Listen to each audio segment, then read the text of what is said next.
emas yang sudah rusak dengan emas yang masih baru, itu harus tunai, ini emasnya dan ini emasnya. Iya. Kalau mau dijual, jual dulu dengan uang, ini uangnya dan ini emasnya. Selanjutnya kalau pemilik emas yang sudah rusak itu ingin mendapatkan emas yang baru, ya terima dulu pembayarannya, selesaikan transaksi pertama tadi, jual beli pertama selesai, tuntas. Nah, dengan uang hasil penjualan itu silakan beli di toko yang sama, ada di toko lain emas yang Anda mau. Iya. Tapi kalau ya saya catat ya, Anda punya 10 juta, pilih emas yang ada, kemudian tinggal nomboi selisihnya. Ini namanya riba, tidak boleh. Karena kasus seperti ini juga pernah terjadi di zaman Nabi. Iya. Ketika suatu hari sahabat Mu'adz bin Jabal datang dari negeri Yaman, dari Khaybar, membawa korma yang begitu bagus, yang dikenal dengan atau disebut di kalangan Arab dengan korma janib. Korma yang janib ini korma yang bagus, kualitas grade nomor 1 lah, gampangnya seperti itu. Nabi kagum, apakah korma di negeri Khaybar sebagus ini semua? Kata Mu'adz, tidak. Kami dapat korma ini dengan cara barter. 2 takar korma curah, korma yang campur yang kualitasnya ditukar dengan 1 takar korma yang premium ini atau korma yang kualitas bagus ini. Maka kata Nabi, awih ain riba. Aduh, itulah namanya praktek riba, kata Nabi. Bi'il jama' bidarahim. Seharusnya korma curah tadi itu dijual dulu dengan uang dirham. Kalau sudah dapat uang baru beli korma yang kualitas bagus. Betul. Ya. Jadi harus hati-hati, betul Ustaz. Betul. Karena praktis seperti itu juga masih banyak di tengah-tengah masyarakat luas, Ustaz. Mungkin gini Mas Sofan. Iya. Ada orang yang bertanya, kok sulit ya Islam?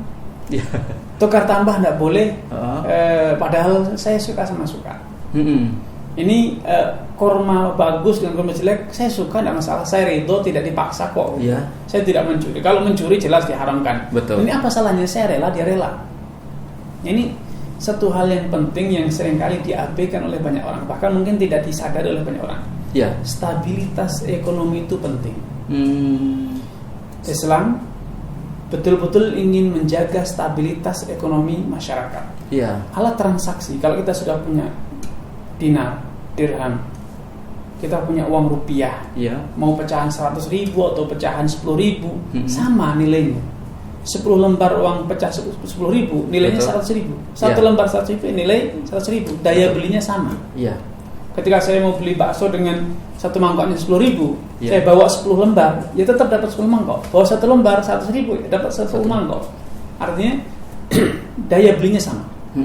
Nah, kalau sudah tujuan dan fungsi punya uang itu terpenuhi, untuk apa dibarterkan?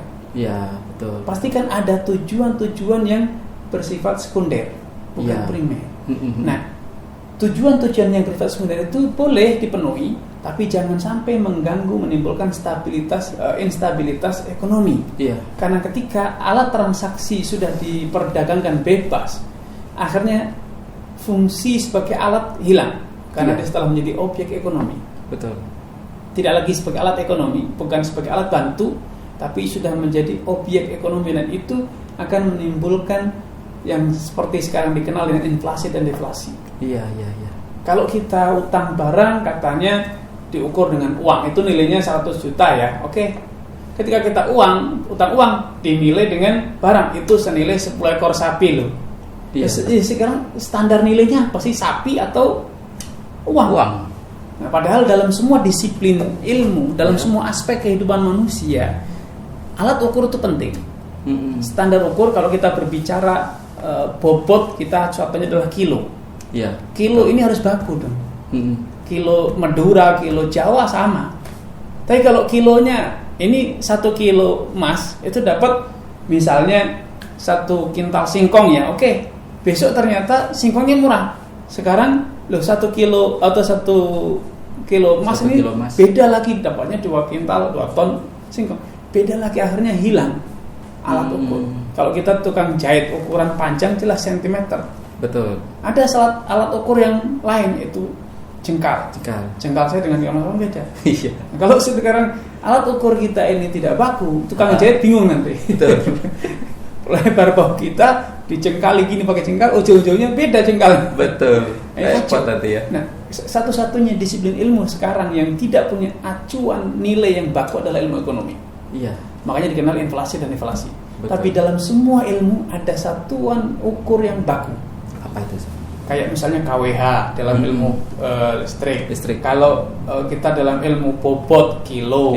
Kalau kita berbicara tentang misalnya dalam kesehatan, ya, kita berbicara dalam kesehatan itu ada suhu Celsius semuanya sepakat ya, mau Celsius di Amerika, di kutub atau di Indonesia satuan Celsius jelas. Iya, betul. Minus sekian, sehingga ada stabilitas. Nah, Islam menjaga itu. Iya. Sebagian pula makanan pokok tidak boleh dibarterkan dengan sesama makanan pokok kecuali sama takarannya dan dilakukan secara tunai, karena fungsi utama makanan pokok adalah mengenyangkan. Betul. Mau makanan enak tidak enak, satu piringnya kenyang. Iya. Bahkan yang tidak enak lebih cepat kenyang dibanding yang enak ya. Insyaallah. Nah, kalau kita sudah mengejar, iya tapi kan kurang enak, betul, sepakat itu. Iya. Tetapi ketika Anda memburu enak, lebih enak dan super enak, itu bukan lagi kebutuhan primer, itu kebutuhan sekunder bahkan tersier. Iya. Jangan sampai Anda mencari enak itu mengancam stabilitas primer yang itu merupakan hajat semua manusia. Iya, betul sekali. Akhirnya apa? Orang yang punya beras bagus diparterkan dengan beras yang jelek, dengan tidak tunai atau selisih timbangan, maka ini akan mengancam stabilitas. Iya. Pemerataan makanan pokok ini akan terancam dengan adanya praktek-praktek semacam itu. Betul. Sehingga idealnya kesempatan untuk adanya spekulasi dalam makanan pokok, dalam alat standar nilai ini disempitkan oleh Islam. Iya. Jadi benar-benar detail gitu Islam mengatur dalam hal ini gitu ya. Jadi konsep dalam Islam barter online belum ditemukan atau tidak ada gitu Ustaz ya. Harus tunai. Barter online bisa. Kita boleh barter motor dengan mobil. Ya. Tapi kan itu bukan alat transaksi dan juga makanan pokok. Yang perlu diwaspadai adalah barter makanan pokok dan standar nilai. Adapun hal-hal yang lain, barter baju dengan baju, rumah dengan rumah boleh online ataupun offline. Iya. Karena itu bukan komoditi riba istilahnya. Iya. Yang penting tidak terjadi penundaan. Harus tunai. Walaupun tunda juga tidak apa-apa, selama bukan emas, perak dan alat transaksi ataupun uang, dan juga selama bukan makanan pokok dan bumbu. Seperti itu. Jadi Mas Sofan, saya punya rumah di Jakarta, oke, saya barter dengan kendaraan. Kendaraannya mana? Lagi saya inden. Jadi baru 2 bulan lagi datang kendaraannya, oke, tidak apa-apa, saya tempati dulu rumahnya.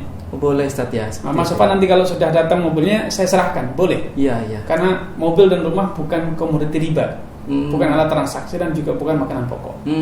Itu boleh dilakukan online, boleh dilakukan offline. Ya. Betul. Siap Ustaz. Insyaallah saya paham itu. Mudah-mudahan Merhati Prosolina juga paham mengenai hal ini. Dan kalau misalnya ada beberapa pertanyaan yang mungkin masih mengganjal di hati, bisa via WhatsApp ya Ustaz ya. Betul. Menyampaikan di Prosolina FM di 0873 kali 100.000. Bisa format video, bisa teks juga, atau komen langsung di Prosalina Radio di channel website, channel YouTube kita. Ya. Baik Ustadz, itu tadi sekelumit mengenai barang yang bisa di-online-kan, diperjualbelikan online gitu Ustadz. Dan sekarang asik nih kalau misalnya kita bahas skema pembayaran gitu Ustadz ya. Kalau di online ini kan rata-rata memang transfer, virtual account dan lain sebagainya, COD dan seterusnya. Menurut Ustadz Arifin, kira-kira skema pembayaran online dalam Islam itu seperti apa Ustadz? Baik, kalau sekarang kita harus belum ke sana, kita harus pahami apa sih sebetulnya kalau istilah modernnya filosofi moneter dalam Islam. Nah, agar kita memahami intinya dulu. Kalau kita sudah pahami intinya, akan dengan mudah kita pahami. Para ulama ahli fikih menyatakan yang namanya moneter atau alat transaksi itu adalah semua benda yang diakui secara luas, diterima secara luas sebagai alat transaksi. Apakah itu terbuat dari emas atau dari kertas atau bahkan dari data elektronik yang seperti yang sekarang ada. Sehingga selama itu diterima secara luas dan sehingga itu dianggap sebagai alat pembayaran yang final. Kalau sudah saya bayar dengan apa? Dengan itu orang mengatakan final, sudah lunas. Maka itu diakui sebagai alat transaksi. Nah, di zaman dulu memang kala itu yang diakui oleh secara masyarakat luas secara luas baru emas dan perak. Iya. Tetapi secara gagasan, secara pemikiran sudah ada pemahaman bahwa uang itu tidak dilihat dari dari bahan bakunya. Betul. Bahkan Umar bin Khattab sendiri radhiyallahu ta'ala anhu pernah membuat satu gagasan, walaupun gagasan itu belum matang ya, tapi secara gagasan ini sudah muncul. Beliau melihat bahwa dulu percetakan emas itu, uang dinar itu Persia yang membuat, percetakan dinar itu, dirham itu Romawi. Persia dan Romawi di zaman Umar sudah runtuh. Betul. Maka Umar mulai melihat ini potensi akan terjadi gangguan stabilitas moneter.